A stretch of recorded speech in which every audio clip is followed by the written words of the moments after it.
Yeah. All right. Good afternoon, everybody. Welcome. As you all know, this panel takes place at a very difficult time in our country. It also takes place, obviously, against the backdrop of the pandemic, which is laid bare the inequalities and the fissures in our society. We've looked at the inequalities in the healthcare system, the disproportionate impact of COVID-19 on poor and marginalized communities, who also happen to be largely Black and Brown communities. I was telling somebody last night, I was sitting in my apartment and I heard this loud roar, and it was the protesters in Union Square. Scott Cummings this morning in his panel was talking about being a few blocks from 2 or 3 blocks from the protests in Los Angeles. And I know that others on this call and other members of the society are all witnessing what is happening on the streets. I know also that many of you have discussed these questions in your various panels. But we thought that we should have a special panel, obviously, on this question, on what's been going on in Minneapolis, and we thought it would be a good idea to have researchers, policymakers, scholars, advocates engaged in this issue, and that's why we decided this format was the format of a sort of community engagement. Before I introduce the speakers, the panelists, I just want to say a big thank you again to Steve and his team for putting together this program so quickly. And of course to Kim and Heinz, who are on my back, who would just help me conceptualize and put together this program. Thank you. And I want to thank the panelists particularly, who made themselves available at such short notice. And as I said, many of you have been doing research, scholarship and advocacy in this area, so I'm particularly pleased to welcome the community. So I'm going to say the idea is to have a roundtable, to have the panelists discuss, make a few comments, 5 to 7 minutes, and then really have questions and comments from the audience. So I'm going to be very, very brief. When I introduce the panelists, you know, they do not need an introduction. And they can all be Googled very easily. So I'm going to introduce them in the order in which they are going to speak. I will be the timekeeper and will hold up something like this for the panelists, but we'll say 5 to 7 minutes. And then we will open up for questions and comments from the audience. So the first speaker is Kendall Thomas, who's the Nash Professor at Columbia Law School. His teaching and research focuses on critical race theory, intersectionality, law and sexuality, and he's the founder of the Center for the Study of Law and Culture at Columbia Law School.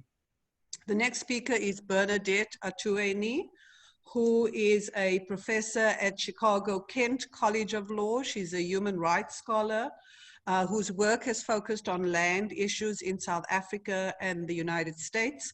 And she currently has an NSF grant to look at issues of squatters in Detroit. Next, we have Professor Jonathan Simon, who's the Lance Robbins Professor of Criminal Justice Law at UC Berkeley. His scholarship concerns the role of crime and criminal justice in contemporary society, and he's written several books and articles on the subject. He's also received several awards for his work. The next speaker is Professor Kirk Burkhalter, who's a professor at New York Law School, where he teaches legal practice and criminal law. Professor Kirk is a retired New York City police detective. He retired from the New York City Police Department after 20 years of service, and then went to law school, worked in corporate law before joining the faculty at New York Law School. And he's often on the Law and Crime Network as a commentator. Next, we have Professor Michele Phelps, who's a associate professor of sociology at the University of Minnesota. Her research focus is on the sociology of punishment, and her primary lines of ongoing research are on mass probation and policing.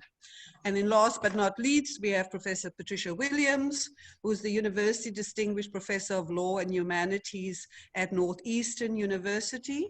She's one of the most provocative scholars on race in the United States and globally. And in 2000, she received the MacArthur Genius Award for her work. So I'm very pleased to welcome these panelists.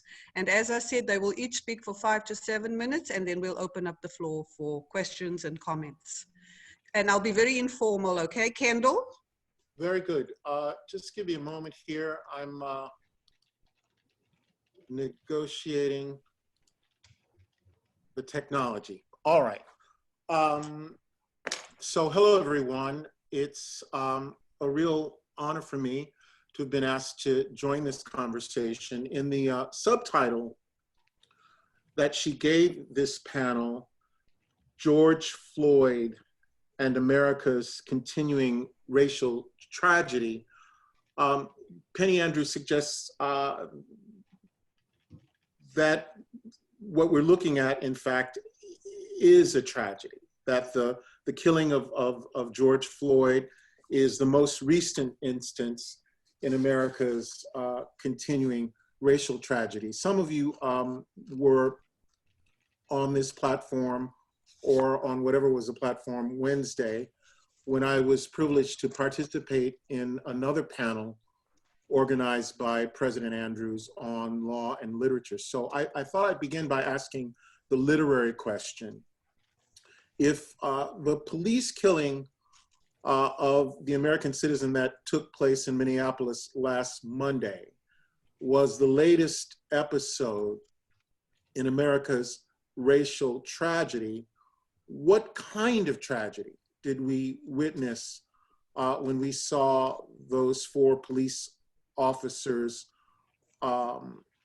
doing what they did to George Floyd in the disturbing video that really was a real-time live streaming of a killing of one American citizen by 4 others that went viral around the country and throughout the world last week. So literary scholars would call the tragedy that we witnessed a tragedy of circumstance. A tragedy of circumstance is a tragedy, according to the scholars, in which the hero is born into a situation that they do not choose, but which is chosen for them. So I thought I'd use my allotted time to talk very broadly and offer 3 observations about what the killing really of George Floyd ought to tell African Americans, Americans of color more generally, and indeed all of our co-citizens about the current crisis that we face in the United States. And I come at this as someone who teaches and writes principally in the area of US constitutional law. And I'm going to use constitutional law or constitutional law doctrine as a lens to talk about what the nature of the crisis is. Because I think the nature of the crisis has to be understood if we are to have any hope of addressing it. So I want to make 2 quick points about, first, the connections between the politics of policing and the legal doctrine of the police power, which is used to explain and justify it. Let me see if I can get out of this program, which will continue to make noise if I don't. Sorry.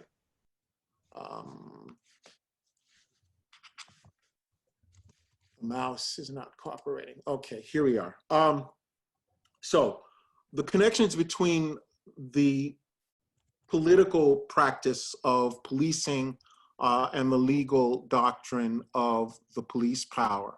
I think one of the things that we have to acknowledge and activists and scholars have been making this argument for some time. I'm holding in my hand, in fact, a volume edited by Jordan Camp and Christina Heatherton called Policing the Planet: Why the Policing Crisis Led to Black Lives Matter. So if we're in a moment in this country where we're facing a political crisis, that political crisis is both a consequence and has been caused in significant part by the fact that policing has come to loom so large in American life as a way of addressing a whole host of problems. And that, it seems to me, is one of the significant roots of the problem, right? So the police power, as we know, the mantra is, it's the power of the state to enact regulations and to administer those regulations to protect the health, safety, welfare, and morals of the people within a territorial border. More generally, and this follows, I believe, Blackstone's definition, it's the power to govern men and things, right? So we're at a moment in our country where we're being forced to see, perhaps more vividly than at any other moment in the modern period, the ways in which policing and the police power has become not only an aspect of or an expression of government, but has become the dominant mode of governance, particularly for poor, racialized communities of color. So the police power and policing are, in today's moment, synonyms for government as such. And the two hallmarks of policing, it seems to me, in the modern period that need to be stressed are its punitive and its privative character, as it's been played out on the bodies of people of color. We need to see, secondly, the connections between this mode of governance, what John Simon, who's on the call, might call governing through crime, right? In which the very idea of governance and governmentality has been occupied and taken over by the policing function. We need to see, secondly, the connections between policing and the police power on one side, and racial power and racialized domination on the other.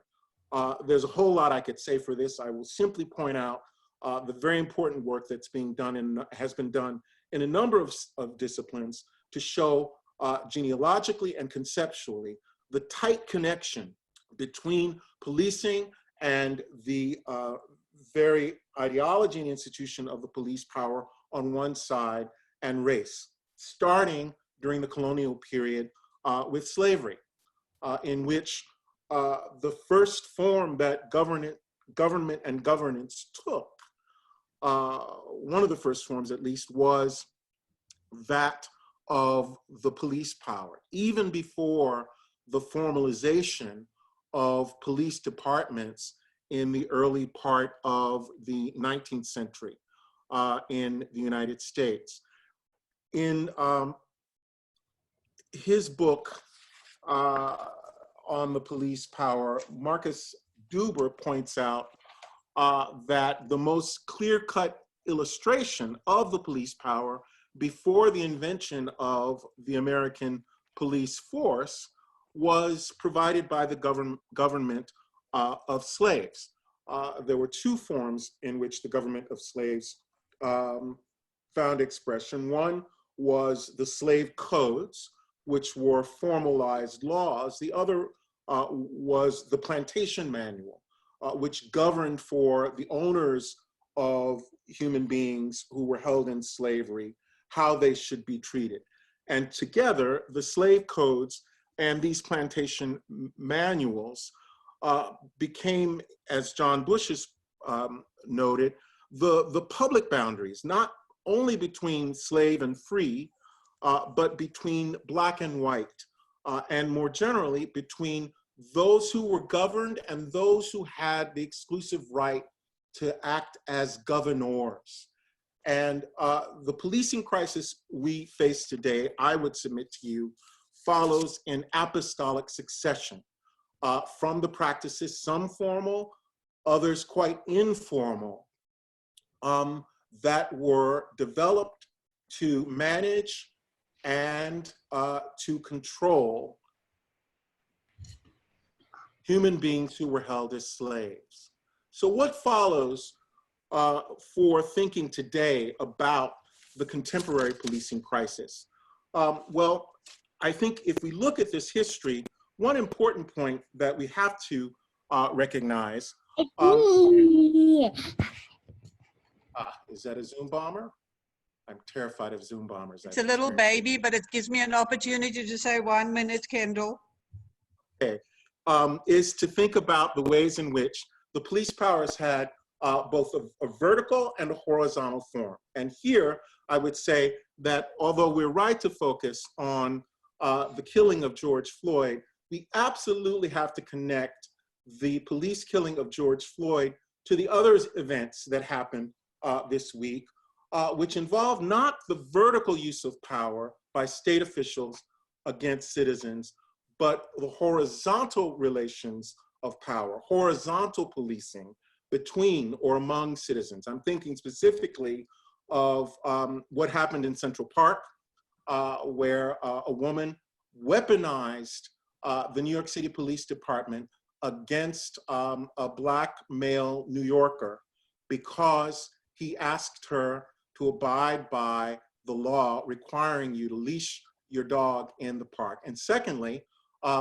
the example from Minneapolis earlier this week of a white man who was upset about the presence in the gym of the office building in which he leased space of a group of Black men who also leased space there. The white citizen felt, however, that he had the right to demand proof by these co-tenants that they actually had the right to use the gym because they were renting space there.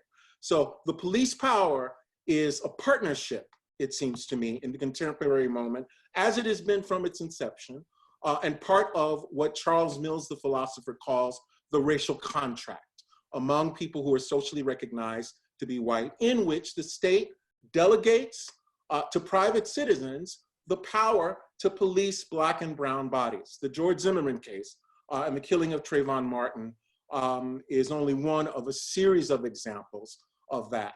The killing in February is another. So it seems to me that if we look at these connections between policing and the police power, between the police power and racial power, we have to think long and hard about whether it will be enough to pursue a reform program aimed at getting the police to kill us less, or whether what we need to be seeking is what anti-prison activists have been seeking. They've been looking to advance a program, Kendall. 30 seconds, whose goal is the abolition of the prison as we know it, to move from punishment to protection. I would argue that we also need to think about the abolition of policing as we know it, which would require a shift, a paradigm shift from a reformist goal of crime control to a model of public safety in which policing is not the primary or even one of the most significant ways in which we deal with the problem of social harm. Thank you, Kendall, and hopefully we can get back to some of the important points you raised during the discussion. Now we'll move on to Professor Achueni. Penny, can you hear me? Yes, I can. Okay. Well, Penny, and so can everybody. Okay, darling. I just want to start by thanking you for your leadership in putting this together. It's such an important topic and it deserves a space in our conference. So the first order of business is I want us to stop calling this police violence and to start calling it what it actually is. These are modern day lynchings. Historians define lynchings as a murder committed in public by 3 or more perpetrators for the purpose of administering justice or punishing an alleged crime without trial. George Floyd and so many other unarmed African Americans have been lynched. 4 police officers were involved in his death. They dragged him out of the car, and in broad daylight, before an audience, they killed him, all in the name of administering justice. They issued the death penalty without a trial. Now, the term lynching may make us uncomfortable, but I need us to be uncomfortable right now. These are modern day lynchings. Now, I want to use the short time I have here today to address the uprisings that are occurring throughout America. And I intentionally use the word uprising, right? And not riot. Uprising is a popular revolt that attempts to overthrow a government or its policies. A riot is wanton or unrestrained behavior. This is an uprising. Many liberals, Black, white, Latino, Asian, Native, are condemning the violence. And to be fair, they're condemning all violence, right? And if you're in this category, you agree that the police murders are wrong, and the burning of police stations is wrong, and the looting of stores is wrong. You believe that this is all senseless and achieves nothing. So be honest, if this is you, my comments are tailored to you. So the question shouldn't be, why are these protesters looting and burning buildings? The question should be, why would the protesters not loot? People follow rules because they're complying with the social contract that governs society. But in the space of just 30 days, African Americans have had to watch 6 unarmed Black people killed in cold blood by the police. And these are just the killings that were filmed. What about all the other killings that weren't filmed? And this has now been happening for centuries. And then on top of this, African Americans are disproportionately affected by the coronavirus and its economic fallout. The virus has subjected us to both physical and economic death. And the man in the White House has made it clear that he doesn't care. So the social contract has disintegrated.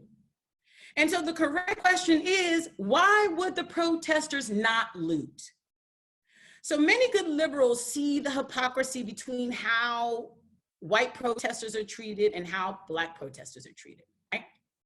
The police do not arrest the armed white protesters who converged over here in Michigan State Capitol. In fact, Trump called them very good people. But the police response to the current protests have been marred by violence. They even had the audacity to arrest an Afro-Latino CNN news correspondent live on air. These are clearly, they don't think these are very good people. And when Colin Kaepernick and so many other players took a knee to protest these police lynchings, Trump wanted the NFL owners to say, and I quote, "Get that son of a bitch off the field right now, out, he's fired, he's fired." This is a quote. So those of us who condemn police violence, and we also condemn the violence of protesters, we can clearly see the hypocrisy and how the police deal with protesters. We can clearly see the hypocrisy and how the president deals with protesters. But what I want to suggest to you today is we don't see our own hypocrisy. We are indeed comfortable with violence. We are, it's just certain kinds. So at the same time, a lot of us were condemning the looting in Atlanta and Seattle, but when the schools teach our children about the 1773 Boston Tea Party, where colonists looted and destroyed 342 chests of tea, we all learned as children. We don't condemn this as wrong. We don't say this was senseless violence. Instead, we know this is a venerated moment in US history. Let me speak for a second specifically to my Christian brothers and sisters, right? So we condemn the destruction of property in LA and New York, but I need you to go to your Bible, because when Jesus got fed up with the unrighteous, he too destroyed property. Let's look, in the 21st chapter of Matthew, we find that Jesus entered the temple courts and overturned the tables of the money changers and the benches of those selling doves. He said, "My house will be called a house of prayer, but you are making it a den of robbers." When Jesus got fed up, he too destroyed property. These are examples of destruction, which in retrospect, we see as transformative moments that led to positive change. So today, our work is to think about how we support this transformation instead of condemning the violence. And to be perfectly honest, I'm not at all convinced that we're actually against looting, despite everyone I've been hearing criticizing looting on TV. We're condemning the looting of the Target in Minneapolis, but we happily go to museums to view the looted articles on display there. My dear friend Volter gave a wonderful presentation yesterday on the topic of stolen cultural property. And I shared my experience, my first trip to London. My people are Ashantis from Ghana. We went to the British Museum, and on display that day was Ashanti gold, our gold. My aunties made the biggest fuss you could ever imagine. They were hollering and cursing, "That's our gold, that's our gold." I was a child, so I was just embarrassed. But now, what I remember most about the moment is everyone, my aunties were kicking up, they were raising high hell, but everyone else was silent. So if you're condemning the looting in Minneapolis, but you're walking into these museums and being silent, right? If we're really against looting, why do we continue to go to museums? I'm not convinced we're really against looting. So for those of us who condemn police violence, and we also condemn the violence of the protesters, is it actually true? Are we really condemning all violence? We go to museums and view looted property without raising a fuss. We consider the Boston Tea Party a venerable moment in US history. We don't condemn Jesus for throwing over the tables. Although we say we condemn all violence, I just don't think that's true. We're comfortable with certain types of violence and not others. That's what's actually happening here. We're more comfortable with civilized resistance, like here. We're all in a Zoom meeting and we're talking about this like rational people. But what we're not comfortable with is uncivilized resistance in the form of burning and looting. We want to deal with these lynchings in a civilized manner. But when civility leads to death, incivility is the only option. So instead of condemning the looting and burning, we have to make space for this incivility. We have to make rooms in our hearts and our minds for all kinds of protests, not just the types of protests we feel comfortable with, but also the kinds of protests that make us feel uncomfortable, because right now, I need us all to be uncomfortable. I'll stop there. Thank you, Bernadette. Now we'll move on to Professor Jonathan Simon. Thank you, Penny, and thank all of you. I'm deeply moved and comforted to be in your presence, even digitally, at this very difficult time. And I'm very filled with emotion, so I'll try to stay very brief. And I can build mostly on what my colleagues have already laid out. And I want to hold up two words: indignation and abolition. First, indignation, because I think it comes first, and I completely agree with what's just been said. Those of us, especially those of us with PhDs or JDs, are very mistrustful generally of emotions in politics, and certainly violent or emotions. But think about indignation. It's a great word. It stems from the Latin, and like the notion of dignity itself, originally meant the contempt felt toward people who were unworthy. But in time, through civilization, it came to mean the emotion that arises from the sight of unfairness or unjustness. I would say at its heart is human dignity, dignatio, the affront caused by seeing human dignity trounced in front of you, as it is behind me in 1968 in Chicago, or today in any number of cities across this country. So I want to suggest that it can be difficult to distinguish righteous anger from unrighteous anger, right? The mobs that lynched, the Kristallnacht mobs, probably felt indignant, but it wasn't human dignity at the heart of their emotions. It was a different kind of emotion, a nationalism. How do you distinguish them? Well, you've got to talk to the rioters. And I don't shrink from the term riot. It's a good old English word. When King George declared the Riot Act in 1714, would you have been affronted to be called a rioter? I don't think so. Those were the uprisers of the time. So you need to talk to the rioters and find out what their emotions are, what their motives were. To my surprise, I found myself talking to a rioter this morning over breakfast. My 19-year-old son, who without my knowledge and not needing my consent had participated in the Friday events. And had we more time, I would share his vivid description of the opening of a Walgreens and the distribution of its proceeds. But let me move on here, because what do you do after indignation is expressed? I think you need to honor indignation and honor the rioters for now. But what do we do after the indignation? And here's where we come to Kendall's term abolition. We need to start talking about abolition. And I say that knowing that there are tens of thousands of people in policing with goodwill, with a commitment to social justice. There are many police chiefs who have walked with protesters in Houston and other places around the country. But we need more people, specifically more PhDs and JDs, specifically more white people with PhDs and JDs to start talking about police abolition. And remember, just talking about it doesn't mean that tomorrow they're gone, but it does create a climate in which we can start talking about shrinking them. Now, it's not easy to know when an institution should be reformed and when it should be abolished, right? Even slavery had people who tried to reform it for fear that it would be too hard to get rid of it or abolish it. How do you know? Well, you can look at the origins of something and see if it fits with human dignity. When we look at the origins of policing, and as Kendall noted, there are many genealogies of policing in the US, but even if we take the most attractive of them, and they're not attractive, the Pelian model from London, it was already designed to govern a colonial subject in Ireland. It was sold to the Londoners based on the riots being caused by immigrants or reaction to immigrants in London. It was sold in a similar principle to Boston and New York in the 1840s. Policing has never been compatible with either democracy or respect for human dignity. We might have expected that over the decades it would shrink as we became more democratic or more committed to equality. But if you look at our police forces, they've gotten larger and larger. They are frighteningly large. And I would maintain that today, in many cities, they are the largest organized workforces. We don't have large groups of unionized workers like we did in the 1930s. These folks are armed. They could be a threat to democracy. And I know I'm not the only one that fears what could happen in November if they don't like the way that the election is taking place. So I want to say it's time for all of us, and I know many people in this association work with police, do research that tries to reform them. We need to begin committing ourselves to a platform of shrinking the police.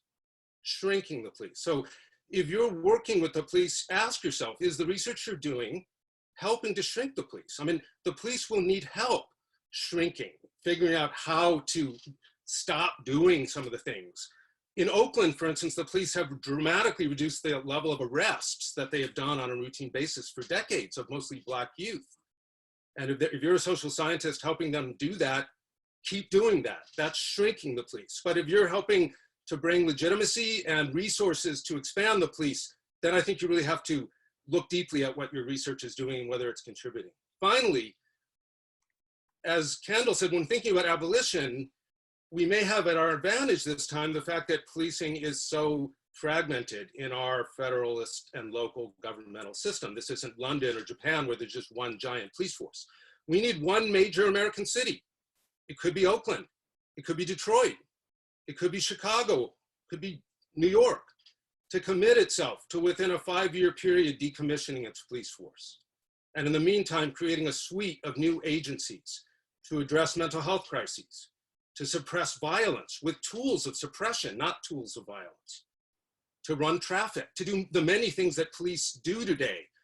But we simply can't go on feeding this ever-growing and not democratic entity among us that now takes up close to half the budget of many American cities. So I want to leave you with just these thoughts: honor indignity, honor indignation, I should say, fight indignity, honor indignation, and shrink the police. Thank you. Thank you, Jonathan. And now we'll move on to Professor Kirk Burkhalter. Hello, everyone, and thank you very much, Penny, for inviting me to join this very distinguished panel. Just want to give a huge shout out to, I noticed my very good friend, Shamtoli Haq from CUNY Law has joined us, and just a great person, so I'm really pleased to see her. So on this theme of tragedy, I'd like to address, actually there are several tragedies here, and I think it's important to unpack everything that has occurred. That can't be done in one day, and perhaps 20 years from now, we'll still be unpacking all the tragedies. However, I will focus on just a few, but primarily on one, which really came after this process. So the first tragedy, something that Penny and I have discussed and been researching and writing on the topic, is the tragedy of the failure of our lawmakers, legislatures, and so forth to be proactive and prevent this harm. So imagine, if you will, in your neighborhood or wherever you live, that there was a rash of some type of crime going on, and the police officers or law enforcement agencies knew who the offenders were. Maybe there are a rash of burglaries, and it's this group of 5 or 6 people, and they all wear green sweatshirts with a green lantern emblem. Well, would it be acceptable for the police to say to you, well, we know who they are and we know what the crime is, and we will arrest them after they burglarize your home, after they break into your home with the intent to steal something? Well, we know who the offenders are, and we know who the offenders are as prima facie evidence by the statistics of African Americans who are dying at the hands of law enforcement. So don't tell me we don't know what the problem is. Once we know the problem, address the problem beforehand. After all law enforcement agencies are sworn from the top to the bottom to prevent crime, not just arrest offenders, but to prevent crime. So make no mistake about it, this is a crime, right? People are murdered in some way, shape, or form in every jurisdiction. Cause the death of someone either intentionally, recklessly, or with criminal negligence, it is a crime, and it's a homicide. So this is a crime, and I would like to focus at some point on a discussion for another day on how we force the government to take action to prevent this harm. So the second tragedy, obviously, is the death of Mr. Floyd. Now, this tragedy, in my mind, actually occurred 20 or 30 years ago. This police officer was a guided missile, and Floyd was the target. Now, we don't know where this missile was going to land, but it was more than likely going to land on an African-American person. So in other words, his attitudes, his mores, his values, whatever they are, they were shaped long before he entered the police department. He wasn't a choir boy and then turned into this rogue person when he entered the police department. Police officers are chosen from our society. They are our next door neighbors, our kids, our students, and whomever. If you want to know what ails society, look at the police department. Look at the actions of a person with whom you entrust a firearm. So I would argue that this didn't just occur last week. This occurred a long time ago. And certainly we have to have various types of reforms, as I just mentioned, in order to hold departments accountable before this happens. However, we need to look at what ails society. Otherwise, we will never correct this problem, because there is no magic tree where we can select these police officers who are, just the greatest folks on the earth. The final tragedy is the one I'd like to focus on, and I've written on recently, is the re-victimization of the victim being the person, the decedent, the family of the victim, and society, in the form of the delay of action. For those of you that teach criminal law and criminal procedure, we can look at that video. Is there any doubt in your mind that there was probable cause to make an arrest? I would dare say, if a police officer was on the street and witnessed the same action between 2 civilians, that person would make an arrest. He wouldn't say, hey, wait here on the corner. You're probably going to be in trouble. I'm going to run to a grand jury, and I'll be back in a few weeks after I collect all the evidence, and chances are I'll get a warrant and I'll arrest you. Absolutely not. And this is the re-victimization that we see over and over of African Americans. The prosecutors, they have a legitimate strategy, of course. Let us get our ducks in a row, so when we present this case to the grand jury, it's solid, and this way we can proceed. The problem is that takes weeks and months and so forth. So imagine your loved one murdered on video in a snuff film, and the entire country sees it. Would you find that answer acceptable? Well, we're going to do something about it, but I just need a little bit more evidence. No, probable cause is the standard that it's more likely than not that a crime was committed. And that's the case here. Now in Minnesota, once a person is arrested for a felony, the case has to be presented to a grand jury within 14 days. And that's always the fear of the prosecution, that, wow, is 14 days really enough to build a case? So I worked at a corporate law firm. I was in the corporate securities and finance department, and I would tell you that we closed deals for $300 million within 7 days. I was just told, hey, go to the corner, buy a toothbrush, a couple of extra pairs of underwear, and a shirt if you need it, but you're not going home for a week. So if I could work with a group of lawyers, far smaller group, than that those prosecutors, maybe 5, 6, 7 lawyers, and we can close that type of deal, do some cross-border transaction, and by the way, make it bulletproof so we all don't get disbarred, sued, and the law firm doesn't fold, then by God, a local prosecutor can build a case that can go to the grand jury within 14 days. And I think the failure to recognize that when you don't take action, you re-victimize the victim over and over. Once again, the victim being the family, society, all of us. Then what happens? Frustration builds over. You see this unrest.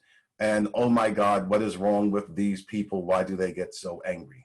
Well, I would get angry too if you just beat me down once, but you beat me down over and over and over and over when I'm asking you to stop and when everyone else can see what you're doing. So I would posit that these are where we need to focus on, well, not the only place, obviously, but certainly the procedural reforms, the culture of prosecutors, of let me wait and gather the evidence. In the face of overwhelming, horrific evidence, make an arrest, take action, build your case. That's what you're paid for. All of us are in those types of positions. You may have to teach a class on Tuesday and the Supreme Court decision came down the following week. Would you call your students and say, I need to prepare my class. I need some extra time. So I'm canceling class on Tuesday. We will meet on Thursday when I am better prepared. No, you're going to do what you have to do. You're going to show up. You're going to stay up all night if you have to. That's what we need. We need to change the culture surrounding prosecutions where folks will stay up all night if necessary, because the result is an even greater harm. So I'm sure you all have great opinions about that, and you can see I'm very passionate about it, but I just find that this is always the case. Ahmaud Arbery, man was killed. Had the video never surfaced, there would have never been an arrest made. Once the video did surface, how long did it take for an arrest? How many pundits have to go on TV and say how horrible this is before the law enforcement community does its job, the job that they were hired to do? So I would really like to see a focus on the change in this process. Hey, I hope we never get to that point, but when we do, the action of our officials needs to be swift, needs to be thorough and swift without excuses. So I appreciate all your time. Hopefully checking my timer. I think I stayed on the time. Penny didn't have to hold up a sign, but thank you very much. Thank you, Kirk. Yes, you did stay in time, like the other speakers too. And now we'll move on to Professor Michele Phelps. Thank you very much. It's a privilege to speak behind so many folks that I admire and to address you all today. I want to do two things in my, is it 7 minutes, Penny? 8 minutes? Yes, 7 minutes. 7 minutes. Okay, in my 7 minutes, I wanted to do two separate things that are a little bit different, and I hope I have time to get to both of them. First is that I wanted to talk a little bit about a research project on police reform that I've been doing in Minneapolis the past couple of years to contextualize some of what's happening in Minneapolis. And second, I thought it might be useful to kind of walk through kind of a timeline of what's happened in Minneapolis for folks who aren't on the ground. George Floyd was murdered about 20 blocks north and east of me.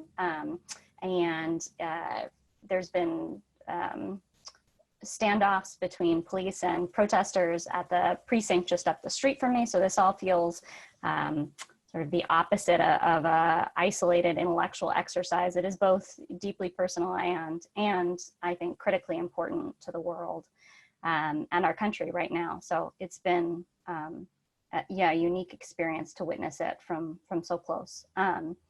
And yet, in some ways, I also want to acknowledge, as a white person, also from a unique and different vantage point, I really want to center particularly the experiences of Black folks that have been talking about how this has impacted them. So with all of that disclaimer, let me briefly tell you what I did. So together with a group of students in 2017 to 2019, and I want to shout out particularly Amber Joy Powell and Chris Robertson, PhD students in my department who have been writing up the work with me over the past year. But we did a set of interviews with residents in North Minneapolis. So North Minneapolis is the historic heart of the Black community in Minneapolis. It is the part of the city with the highest rates of crime, and it was highest rates of policing. And it was the area where Jamar Clark was murdered several years ago, and where the 4th precinct had been occupied at that point. We were in the field when Justine Damon was shot and killed by the MPD officer, murdered by Officer Noor, down in South Minneapolis. So the point of the interviews was to see in this moment of real public contestation about the role of the police and how to interpret police violence, how did residents in these heavily policed communities think about the problem of police violence? What did they think of the activism around addressing police violence? And what did they want to see in terms of police reform? And what we found, we had qualitative interviews with 112 folks. It was a diverse sample across race, but also gender, age, and relative income level. What we found was that the residents were overwhelmingly very aware and concerned about racialized police violence. And that included residents of color and white residents. And for residents of color who were largely but not exclusively Black, they often connected the problem of police violence to their own personal experiences of police injustice and those of their friends and family. For white residents, their experiences were much more tied to media and social media accounts driven largely through Black Lives Matter activism. And many of them described having a sort of newfound turning point in how they thought about the police, right? Having thought that the police were there to protect and serve, having grown up, but increasingly become aware of the risks and increasingly concerned about, for instance, calling 911 when it involved a Black resident or neighbor. But there was this transition point in the interview guide when we shifted from sort of what is the problem in policing to like what is the next step. And while there was incredible consensus on defining the problem in policing, there was a lot of contestation and confusion about understanding what the solution was and how we moved forward.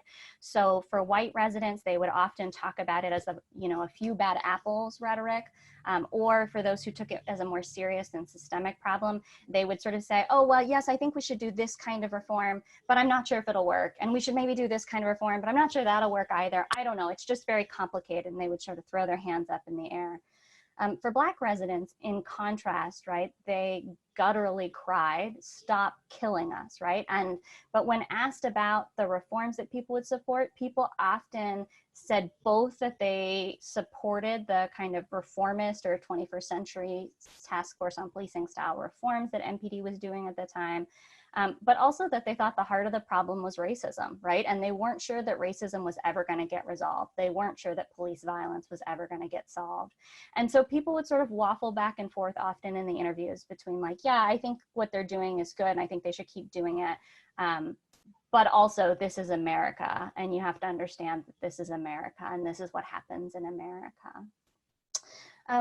So at the time, despite this real ambivalence among the community that MPD was most trying to convince of its legitimacy, MPD was sort of known as a leader in progressive police reform. And the changes they were making were real and substantial, if still incredibly tepid and inadequate, right? It was both true that they were making real strides. The chief who was appointed after Justine Damon's killing was a Black chief, the first one in the history of the department who had widespread support in the community. He enlisted the help of a number of folks in the police reform community to do all of the sort of standard issue mental health training, de-escalation training, implicit bias training. They worked on the accountability piece, but didn't get as far as they would want for some of the reasons that were articulated earlier about trying the difficulties of firing problematic officers or accountability through the criminal justice system for officers who commit criminal misconduct. And so you know, there's this narrative emerging right now that says, you know, Minneapolis Police Department was on the sort of forefront of progressive police reform, and yet, right? And yet George Floyd is still dead. And I think we're in this moment in the city of trying to reckon with that and to figure out what comes after this. There are a number of very prominent abolitionist groups who have called for city council members to promise to take a big chunk of MPD's budget away in the coming years. I have a couple minutes left. So let me just transition really quickly to sort of how things have felt on the ground here. So the murder was committed on Monday. It became a widespread media attention and came to the light of people mostly on Tuesday. Tuesday night, there were widespread protests, but had remained relatively peaceful, quote unquote. On Wednesday night was when the 3rd precinct, which is one of our 5 police precincts, was burned down. The mayor made an affirmative decision to tell the police to abandon the building, making a public statement that property was less important than people's lives. As people have seen on the media, there was a number of looting that followed after that in this corridor of the city. That was Wednesday night. Thursday, our prosecutor made a really poorly articulated statement to the public that inflamed tensions rather than resolving them, and then left it unclear whether he was intending to pursue charges or not.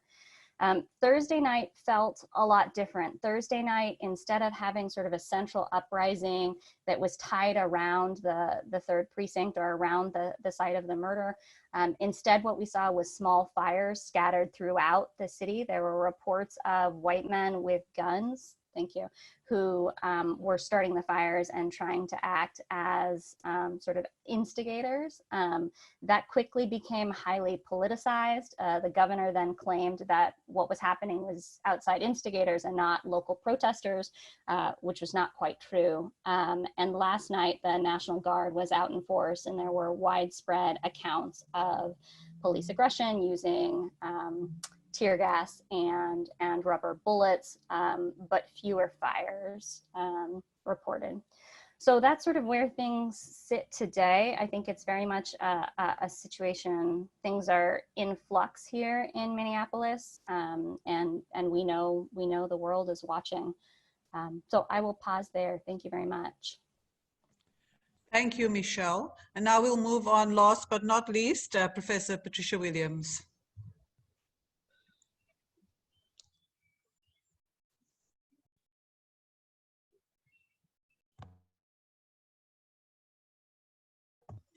Sorry, can you hear me now?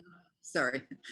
I was thanking you, Penny, and thanking all of you, and thanking Kim, and it's an honor to be here. It's also quite an overwhelming moment to be here, and I don't quite know where to begin. I feel like this has happened so often and it's so repetitive that perhaps what I'll offer are some comments on the repetitive nature of this. And I'll start by saying that I began the morning by reading an editorial by the really quite wonderful op-ed columnist for the Washington Post, Alexandra Petri. And her column begins with a quote from the charging document for Officer Derek Chauvin, the man who killed George Floyd. And this is from the charging document. The autopsy revealed no physical findings that support a diagnosis of traumatic asphyxia or strangulation. Mr. Floyd had underlying health conditions, including coronary artery disease and hypertensive heart disease. The combined effects of Mr. Floyd being restrained by the police, his underlying health conditions, and any potential intoxicants in his system likely contributed to his death.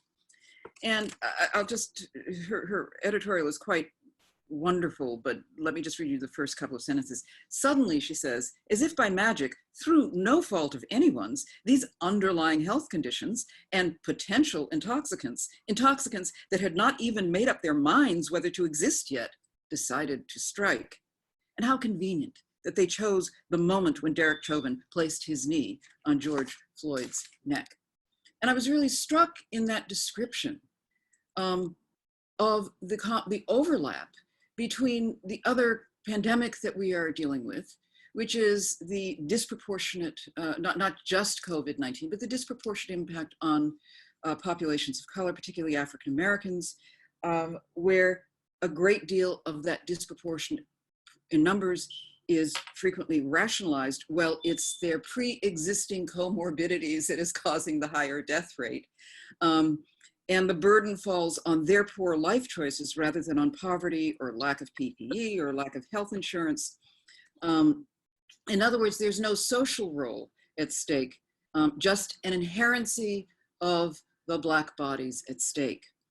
And so I'm intrigued, therefore, by the discourse and the disappearance of agency that seems to characterize so many of these cases. The grammatical ordering, the placing of subjects in sentences in a literal grammatical sense, the use of the passive voice, tracking that, the embodiment of fear located in certain types of bodies, particularly Black bodies, and the reordering of the passive voice that dislocates responsibility from particular other bodies, and the reordering of time in all of this. And these are all, I think, very interesting grammatical locutions, but they're important. And I think that if we keep asking, how do these people get exonerated in the end? Why is it so unpersuasive even when we see the film?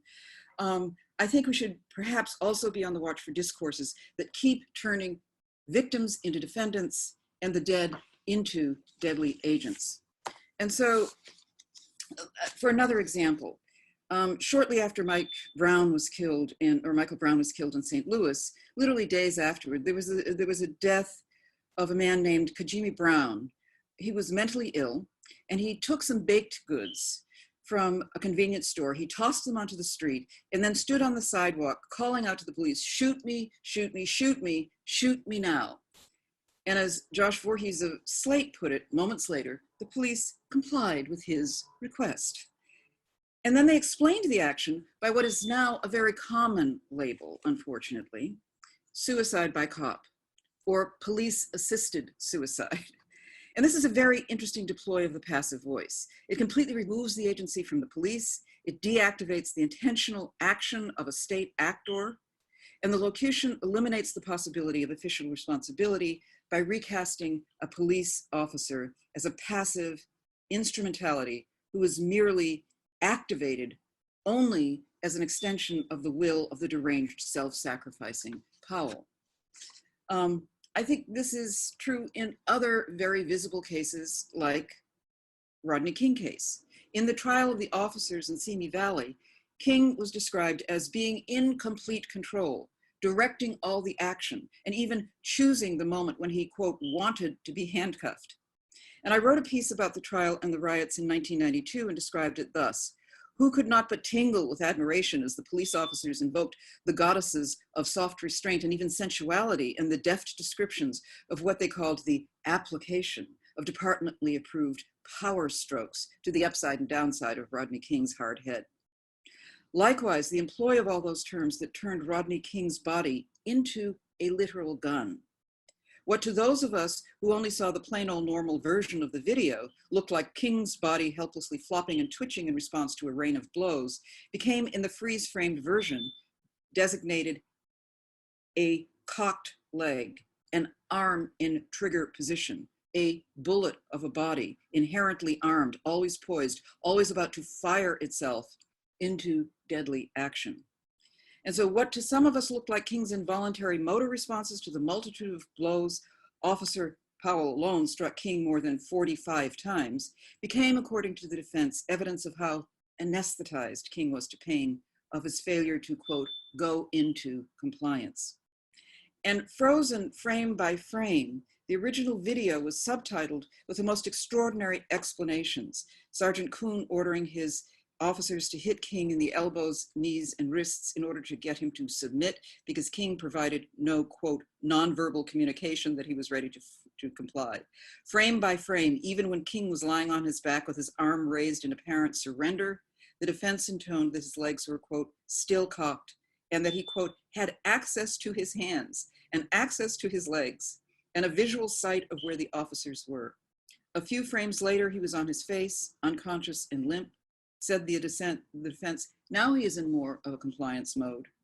And nevertheless, at that point, Officer Persino stepped on King's neck while he was in this compliance mode because, quote, the heel of King's right foot began to rise, so stepping on his neck was perfectly reasonable. So who could fail to be touched by the inventive whimsy of that police paramedic who described King while hogtied and in a chokehold as, quote, belligerently spitting blood. And let's not forget the general all-purpose utility of those descriptions of Rodney King as a bear and his groans as bear-like. It thoroughly engaged the hunter sensibility of all those good NRA jurors, this image of a big vicious prey who would become more vicious for the wounding, all wrapped up in the softened innocence of metaphoric allusion, this thing with wild animals. And finally, there was a way in which conceptions of individualism and group, society and chaos were played against one another. And the frames of the videotape were played individually, stopped, if you recall, not just slowed, sort of like medieval tableaus, transcendently isolated moments rather than part of a motion called history, or as having a tempo or a chronology that meant anything. And so it became a deflection by minutiae. And much of the media historicizing in the 20 or 30 years since has focused on King as a repeatedly belligerent drunk who deserved a good ass whipping, rather than on interrogating the appropriate limits of state force. Riotous chaos became not the result of outrage at the verdict, but a local condition pre-existing the police encounter. Indeed, the very cause of the beating. The implied subtext seemed to be that the officers were just punishing him for the 1965 Watts riots, you see, which in turn were preceded some years before by a very unruly slave rebellion. And thus, again, Rodney King became both a controlled agent of his own beating in particular, and yet in some more general sense, indicative of a person who was out of control, in the words of one juror. And King's supposed control was simultaneously reconciled as a subcategory of social chaos. The man turned into wild animal, turned into black power, turned into something beyond the border of civil society, turned into the chaotic controlling, so much in common with, for example, the Central Park jogger case. Again, we have seen this over and over and over again. Clearing the officers, however, pushed the limits of whatever justice was supposed to be afforded by the notion of a public trial. And the eclipse of trial by theater whetted a public appetite for lurid speculation as well as spectacle.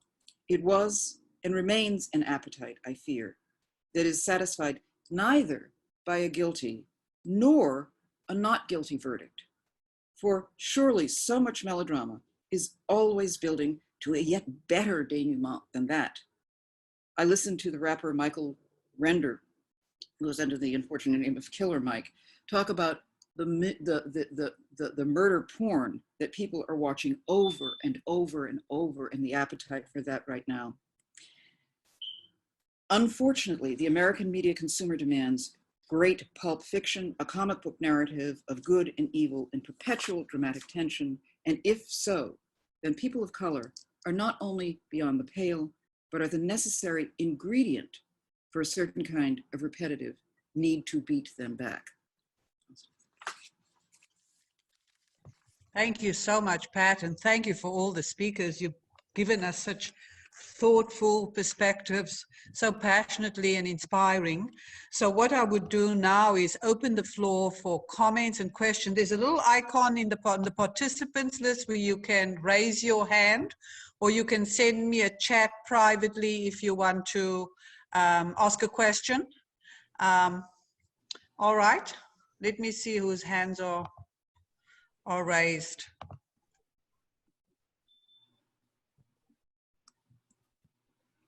Any questions? Comments? Okay, Raphael. Yes, Raphael, go ahead. You've got to unmute yourself, Raphael. I have turned on my mic.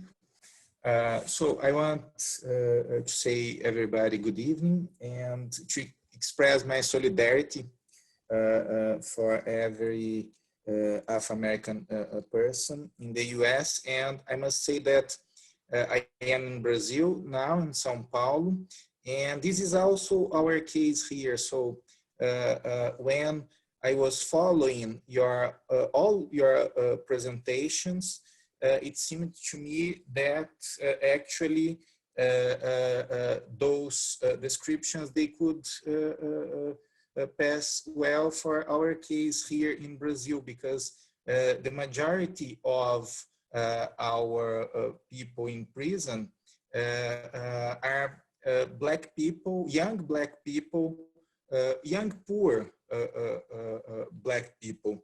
And our police works also with, in that way that the American police works. And I think that just to end, I think that it's quite important what you mentioned in your speeches about the need to indignation and also to shrink the police, because I think that with us, what passes is that some of you have also mentioned this repetitive nature of those police acts. This is so repetitive here that when it passes, it's common for everybody. And actually, we don't see riots because it's something normal for us here. Then, again, my solidarity for you, and also my adherence for that speech of indignation. And one more sentence is that also here, when the police kills a young Black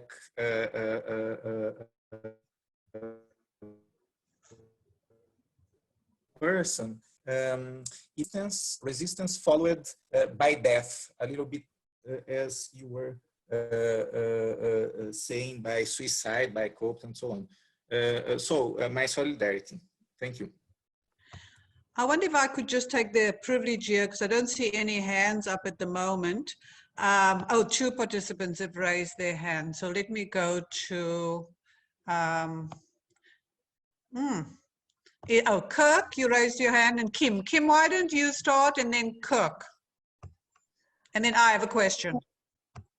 Well, first of all, I think this is an amazing panel. I also felt over the last several days, as we'd finished these Zoom sessions in the day, and then I would turn to my TV Zoom at night, that I wish we had had a chance to be together in person. I mean, not only because there was a big Black Lives Matter demonstration in Denver itself, actually a couple of days ago, and if we had physically been there, I know we all would have been out on the streets, and some of our members who were in Denver were there, and some of our members who have been in the other cities have been out on the street. But I'm just so grateful to have this chance to be with all of you at this moment, because so many people in this association have worked on issues related to this, on the pervasive violence against Black people in this country, on policing, on how law in the books is so different from law in action. And being in the company with all of you, even if only virtually, made me realize that together as a community, I think we also have some responsibility to do something about this. And so I think, so the panel is a beginning, and I really hope that everyone goes from this meeting back to their own research, back to their own communities, not forgetting that we have all been together in this moment, and that we think about what we can do as scholars and as human beings to try to prevent this violence from continuing and continuing and continuing. Our research will shed some light on that, so will our political action, so will all of our work together. And so this was just a way of saying thank you to the panelists, and just Law and Society, I think, should be a platform in which we come together around these issues and think about what we can do to everybody. Thank you, Kim. Kirk, you had your hand up? Yes, I'll be very brief. I just wanted to emphasize one of the many excellent points that Patricia just made, in particular on the autopsy report. This coroner deserves a raise. Must be the greatest coroner in the history of all coroners to come back with such conclusive findings in such a short period of time on toxicology and all these other matters. I spoke with several of, I have several very close friends. We all used to work together in the police department. It so happens that we're all, it's a group of maybe 7 or so African-American men, and we've known each other for about 30 years. And most of them did homicide investigations and the such. And all of us agreed, we have never heard of a conclusive meaning that someone feels so confident in their report that they would release these findings publicly so they can be relied on in such a quick matter of time. Just in my opinion, I find it quite incredible.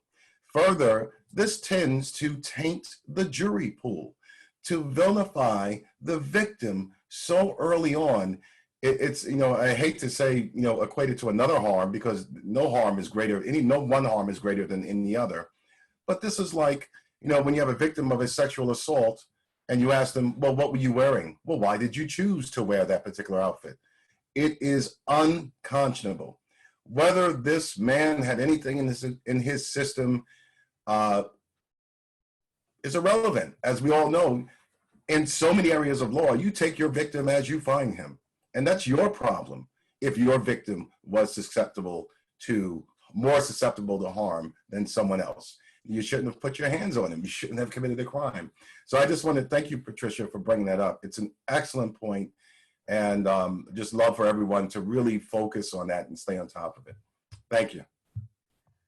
Thank you. So I know Kendall has got his hand up, so I'm going to take the chair's prerogative and ask the panelists to respond to Raphael's question, and we'll start with Kendall. But before you do, Kendall, I just wanted to also ask a question, and I hope all the panelists can address this. There was discussion about reduction and abolition and a sort of different kind of police force. Jonathan mentioned reconstituting something else. I just wanted to share that in South Africa, where, you know, the racial demographics are somewhat different, we also have problems with the police. And in fact, during the lockdown with COVID-19, the military in South Africa have been involved in several homicides. But in South Africa, there's a lot of talk around community policing and changing. So I wonder if you could just comment on how you think a transformative way of approaching community policing can lead to sort of different kinds of outcomes. So it's Jonathan raised it, but I would like all the panelists to maybe address that. And then of course the point raised by Raphael. We'll start with Kendall. The point I wanted to make actually is one that addresses both what Raphael had to say and your question, Penny, because I was trying in my first 2 points to make connections between policing and the police power, and then between the police power and race. The third point, which I did not make as clearly as I wanted, was a point about disconnection, right? A disconnection is important, it seems to me, of ideas of public safety, ideas of protecting the community from the harmful actions of others and incapacitating people who have a record of engaging in socially harmful activity.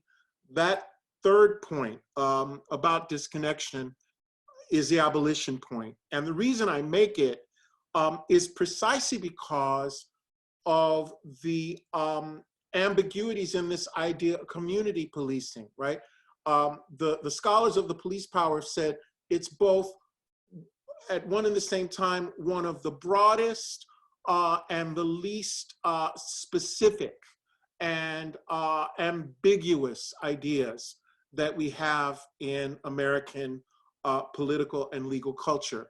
And there is a sense in which this idea of community policing that is bandied about so much today had a repressive origin, right? Because community policing the term, if I can, you can correct me if I'm wrong, other panelists, the term community policing is associated with this whole theory of broken windows policing, right? Where the idea is that you nip serious crimes in the bud by coming down on quality of life crimes, jumping the turnstile, public spitting, public drinking, etc. And community peace policing, seen in that light, actually is governed by the same punitive logic that led to the killing in Minneapolis, because basically we're living in a society in which policing is punishment, but it's punishment without process, right? And it is connected to the larger punishment paradigm. On one end, you have over-policing, and on the other end, you have hyper-incarceration, right?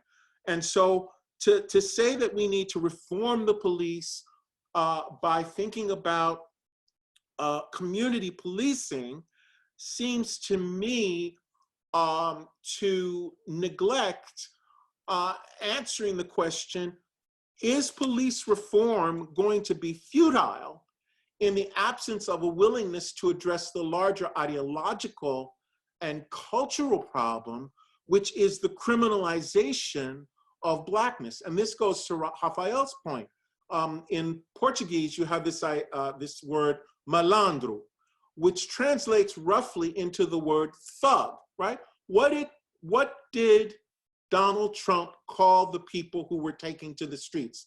They were thugs, which is to say they were not citizens, right? And it is the refusal to see Black and brown people as citizens like everybody else, whether they are selling loose cigarettes on the street, or whether they have actually even committed murder and are serving time in prison. The refusal to see Black and brown people, Americans, as citizens is a consequence of and a cause for the continued criminalization of Black existence. And it is that criminalization of Black existence which has the two components, the police killing folk and private citizens killing folk, or calling the police to kill Black folk on the other. And that cultural, sociocultural problem, it seems to me, which criminalizes Black existence, is one that I think requires its own study and its own specific forms of activism that are not about the police, but are about anti-Black and anti-brown racism. Thank you, Kendall. I'm going to go to Pat, because I know, Pat, you said you had to get off at 5:25 or 5:30 for another Zoom meeting. Pat, you're muted. Sorry. Yes, I'm going to go to you to respond, because you said you had a 5:30 Zoom meeting, so I take it you're leaving the discussion a little earlier. I do have to leave it at 5:20. Okay, so if I'll give the floor to you, Pat. But remind me what you'd like. I mean, I remind me exactly what you'd like me No, to. I was responding to Raphael's point, his question. But also my question was, Kendall had responded to community policing. I'm not using community policing in the way that the New York City Police Department used. I'm using it in the way that South Africa used it after 1994, with the whole idea of transformative relationships between police and citizens. So it's a very different, it's not the, and that was my question, how we begin to think about it, because Jonathan or Kendall had both mentioned reduction and abolition. So just your thoughts on that. And Raphael's question. Yeah, I think again, I can't comment on the South African context in which you used it, but certainly living in New York and watching quality of life in particular become a substitute for patrolling whole geographies. It was also a so community became a cipher for the segregation of community, the dividing up of communities, and certain bodies transgressing boundary. And that became the game at play in the stop and frisk. It wasn't just that everybody was stopped and frisked, or a particular age was stopped and frisked. It wasn't even just that Black people were stopped and frisked. It was accompanied by this perception that they were out of place, eternally out of place. And so there's a kind of affective, synesthetic component to that kind of community policing, that sense of what's quality and what's not quality of life, that defies what is actually visible. And so where quality of life becomes a stand-in for the prevention of more serious crime, then Black bodies become not simply leaping a subway toll. They become the harbingers of serious crime, and they become punished for less than a quarter of an ounce of marijuana, as though it were the same thing as murder. And it's that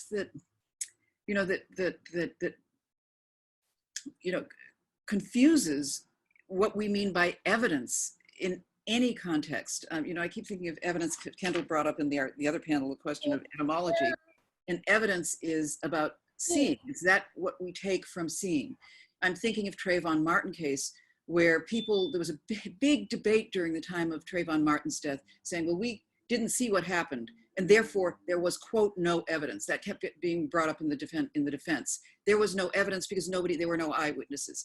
And yet you see over and over again where you have dash cams and police videos and CCTV cameras, there is that visual evidence, but it becomes then perceptual.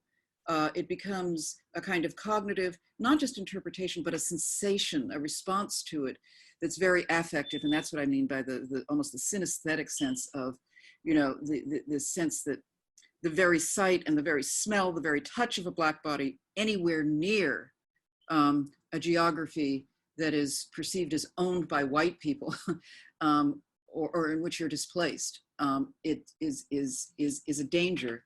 And that danger is its own motivating form of violence, which justifies the reasonable response of repulsion.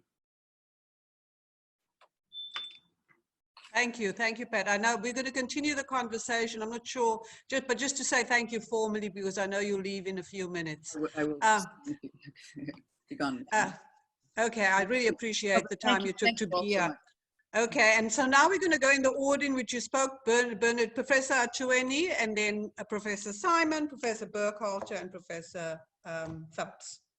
Yeah, so Raphael, your point is about anti-Black racism, right? And anti-Black racism is just as alive in Brazil, in Colombia, and South Africa as it is in the United States. And when we're talking about anti-Black racism, this is a group of people. We need to understand this is fundamentally about dehumanization. It's a group of people who are being dehumanized because of the color of their skins.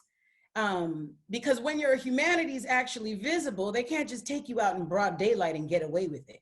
Or the worst thing that happens to them is they get fired. Your humanity has to be invisible for this to occur. And that's what and the anti-Black racism is erasing our humanity. And in the Black Lives Matter movement, that movement is all at its core, it's all about making our humanity visible again. That's why the All Lives Matter retort to the Black Lives Matter kills me. It kills me. Imagine this. You're at a funeral for Brother Tyrone, and someone stands up in the middle of the services and says, well, Bob is dead too. Well, Tom is dead too. Oh, Karen, she's dead too. As a matter of fact, Tom, Bob, and Karen are indeed dead, but this right here is a funeral for Tyrone. And your actions are deeply disrespectful.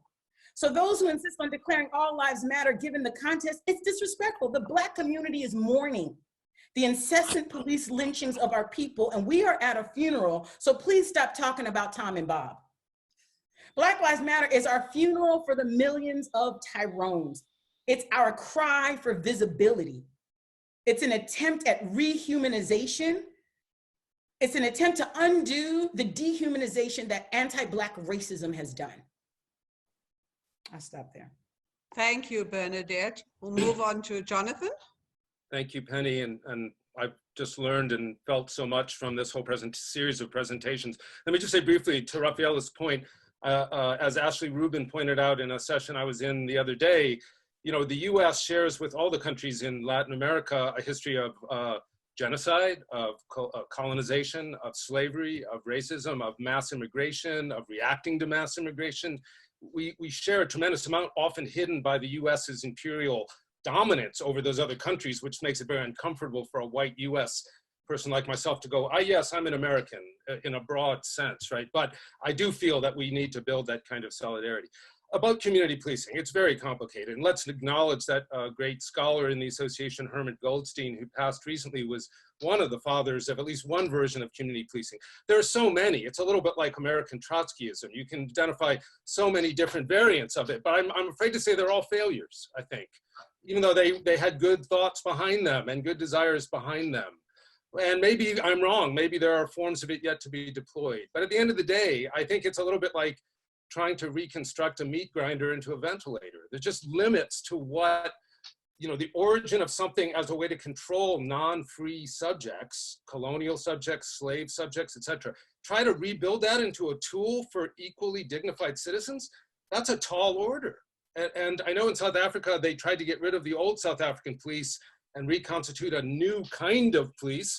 There were others at the time, like Clifford Cheering, who were calling for even more radical departures, like giving townships the funds to create their own private security systems rather than having a state police. But you know, I think we need to do comparative work, you know, to see what can be done. But if we continue to hold on to the idea that at the end of the day, we want a smaller footprint for the police. And, you know, I think this is the right association to have a broad and, you know, open-minded conversation about, say, how much we're willing to tolerate a loss of privacy by accepting a relative high level of surveillance in society, to have a much smaller police force, to tell everyone, look, if you commit a crime, we're going to know because it's going to be on video. We'll be able to find you. But we don't need, you know, the New York City police, which is what?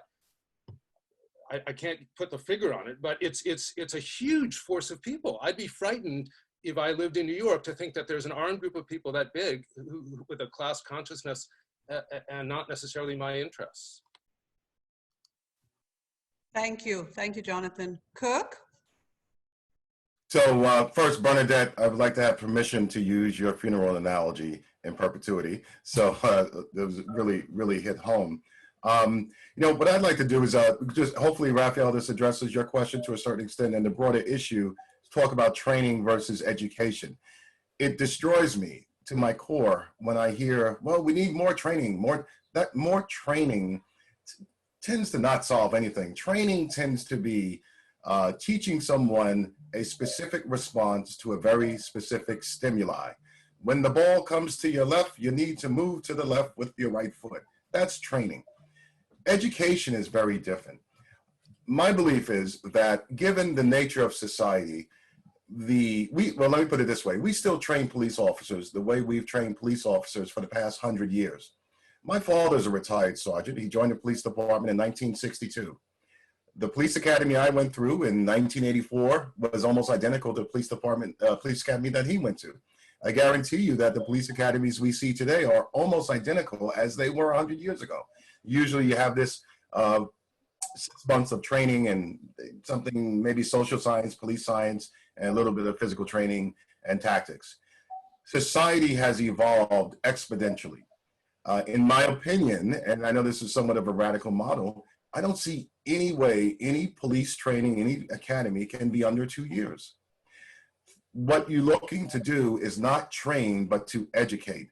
And by virtue of education, I mean an understanding of philosophy, sociology, anthropology, history, American history, global history, given the nature of our society. And this promotes thoughtfulness, introspection, and more effective decision-making. Police departments follow a paramilitary model. They are a paramilitary organization. Given the structure, paramilitary organizations have very distinct features. They run on a punishment model of incentive as opposed to a reward model. So this entire model that we have, this concept of policing, based on our current society, the two just will not mesh. So for me, I believe that this is an education issue, and I don't mean education like just talk to someone. Education in that Same way we educate folks in our undergraduate institutions. For a job this important, I think that we do our society a disservice to throw someone into an academy where they are trained by cops, by the way, which there is certainly a benefit to having other cops training cops, but you also need other folks. This panel should be training police officers in addition, and that should take place over the span of at least 2 years. You educate folks, you put them in the street, you bring them back, gives you an opportunity to test them, see how they are. In most cases, once a police officer leaves the police academy, that's it. There's no further psychological testing. There's no further physical testing. As a matter of fact, the only testing that is ongoing is testing with regards to proficiency in firearms and other weapons and tactics. There's never any additional training with regards to law and so forth. So that's why I would like to see that reform. And I think that would at least begin to address some of these problems. You know, like my mother used to say, you can hide for a couple of days, but you can't hide from me for 2 years. So it would give us a great opportunity to understand who is working for our department, understand who they are, and whether they should continue on with this area of employment. And I just want to say once again, outstanding, tremendous panel. You guys are amazing. I'm taking so many notes. So thank you very, very much for allowing me to participate with you. Thank you, Kirk. And now we'll ask Michele. Yes, thank you.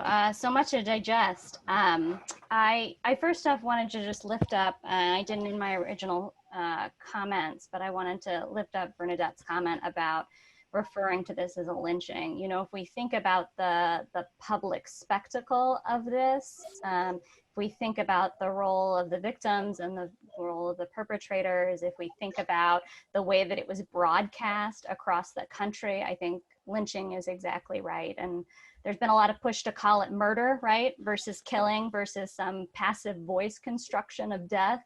But I think lynching is exactly right in this case. On the question of sort of abolition and community policing, I mean, I agree with the other speakers. I actually have sometimes a question on my exam for my policing students that's like a multiple choice around like, what is community policing? And the answer is like all and none of the above. You know, it's like it's this empty construct that's been used to many times justify meaningful desired improvements around engaging with community, but has been constructed as a way to pacify business owners, has been constructed as a way to militarize the police. I mean, as a concept, I think it's, in Minneapolis, we have a like, the cops refurbish old bikes and give those to kids, and like that's a community policing program. So anyways, it's this concept I think that sort of lacks a heart. But I think the core desire there is to say, you know, I think there is a divide between the folks who say abolition and mean that they want a much smaller police force that sees themselves as citizen protectors, and sort of a reconstituted police force that's much smaller and more humane.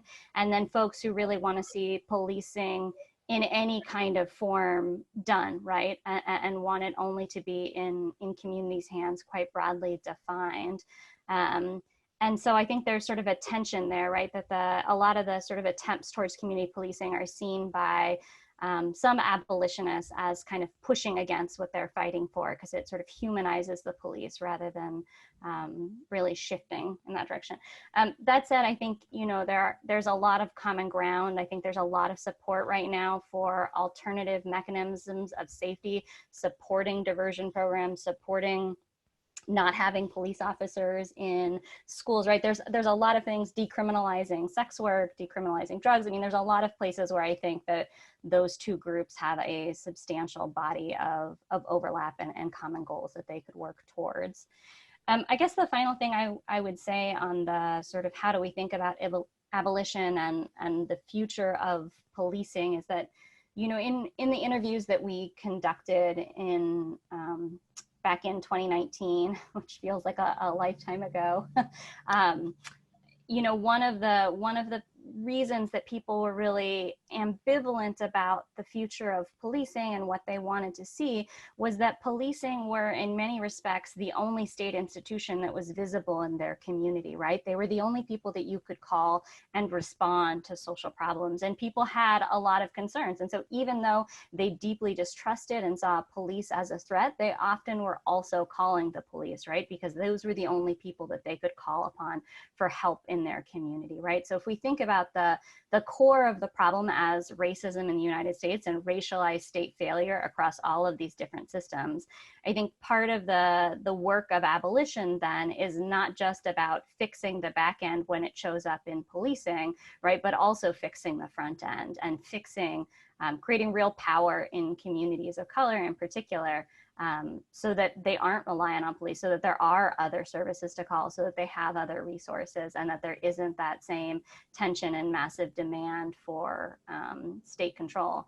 And we're seeing that in a really literal and scary fashion in Minneapolis right now, and that at the same time as the city is almost unanimously calling out to say that this murder or lynching was abhorrent, you're also seeing people calling out for protection from what many are concerned are vigilantes that are in and people who are here to kind of capitalize on the protests. And I think that is a perfect articulation of the tension with policing, right? That they are the people who are supposed to protect society, and yet they are also a threat. And that is the tension that we're facing in a very literal way as we try to move forward in Minneapolis. And so I think the abolition conversation has to be about safety too, beyond policing. Thanks, Michele. Michele Goodwin has had her hand up for a bit. So Michele, go ahead. Thank you, Penny. So, you know, I taught at the University of Minnesota. I had an endowed chair there and spent a lot of time there. So this has hit home in a number of personal ways, in part because Minneapolis is a place that has enormous comfort for white liberals and white progressives.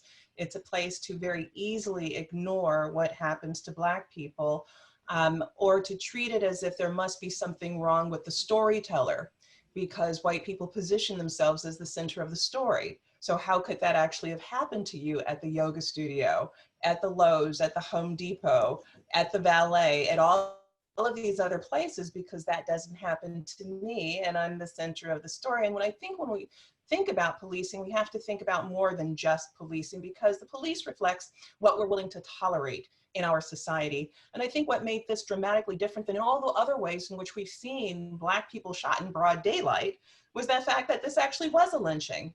And in many ways, if you think about the image of the officer, how casual he was, hands in the pocket, it's really reminiscent of the postcards and the photographs from the 20s and the 30s and 40s of white people celebrating killing Black people and taking mementos from that. And I think that that in part is what's so jarring, because we can see ourselves as distant from that, but we can't distance ourselves from something that just happened last week. It's not the 1920s, it's not the 1930s, it's not the 1940s. And to the extent that people think, well, you know, if abolition is really what's on the agenda, won't we suffer? I think that the underlying, or the thought that somehow we have to sacrifice something else, such as our privacy, I think part of that is the underlying assumption that somehow Black crime is different than white crime.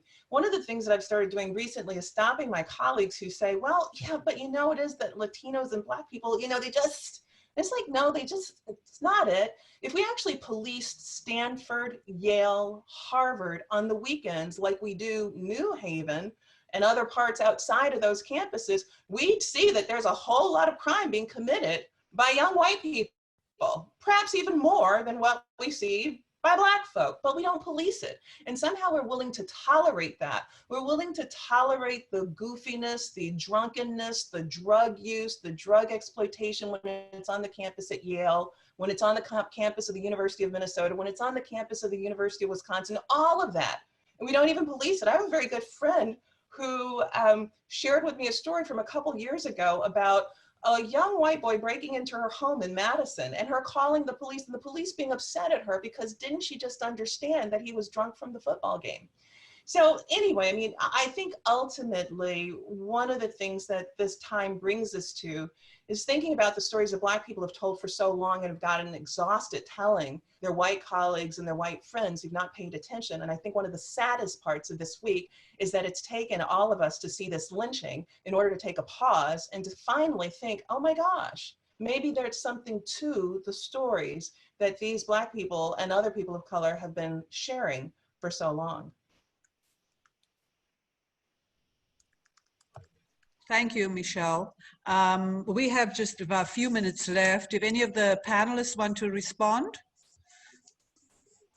you get a minute each to respond. Well, as always, I agree with Michele Goodwin. The central problem, you know, I want to use the word cultural, but that only begins to capture it. I think ideological and political are also terms, because they have to do with the ways in which citizens in the United States, as elsewhere, imagine one another, and the way that citizens are imagined by the state.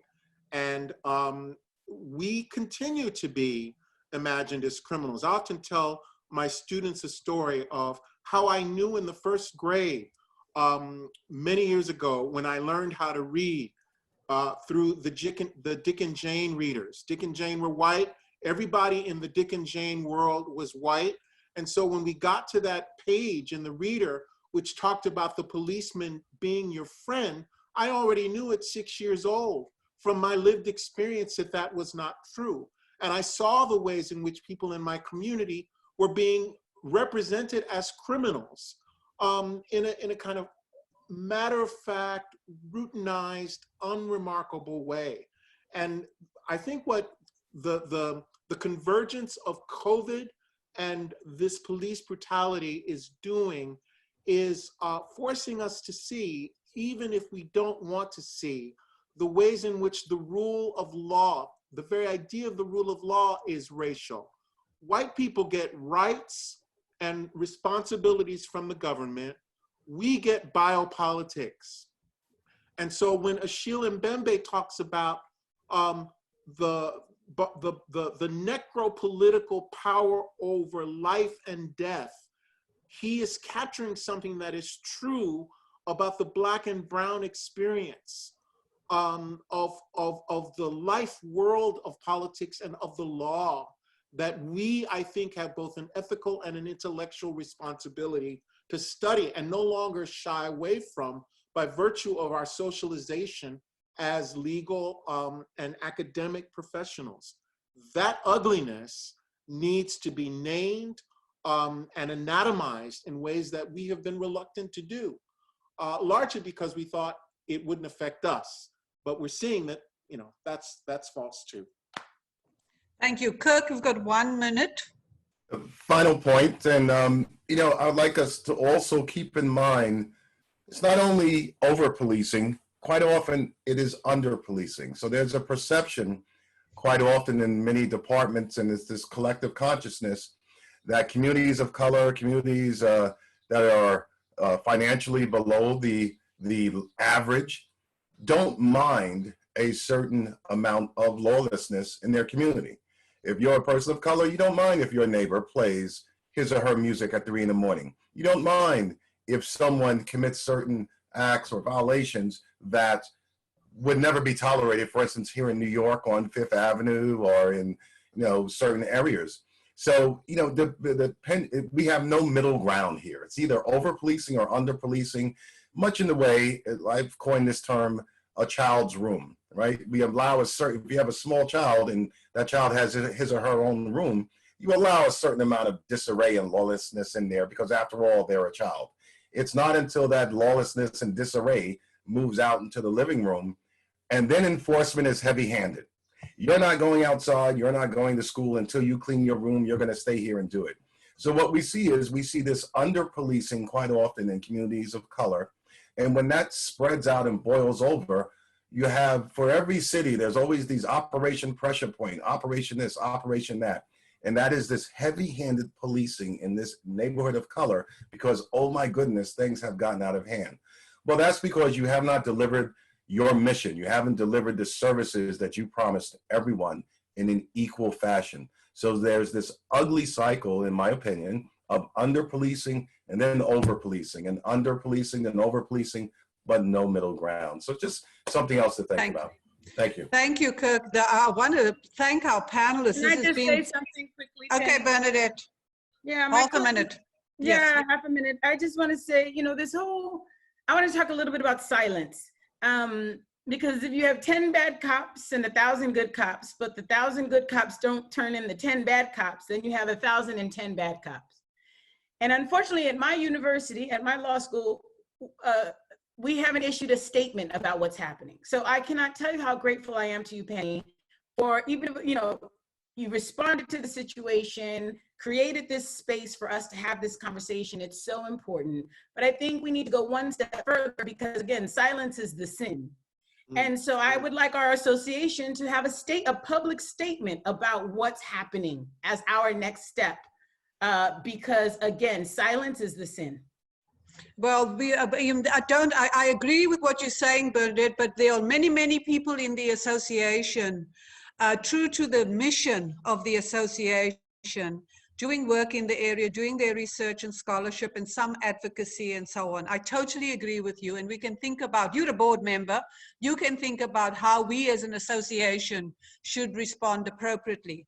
But I think this first step it's been very important. The panelists have, including you, Bernadette, you've raised very, very important issues that we will continue to discuss. I think we will move forward and discuss how we can, as a board, you know, think about what the association should do.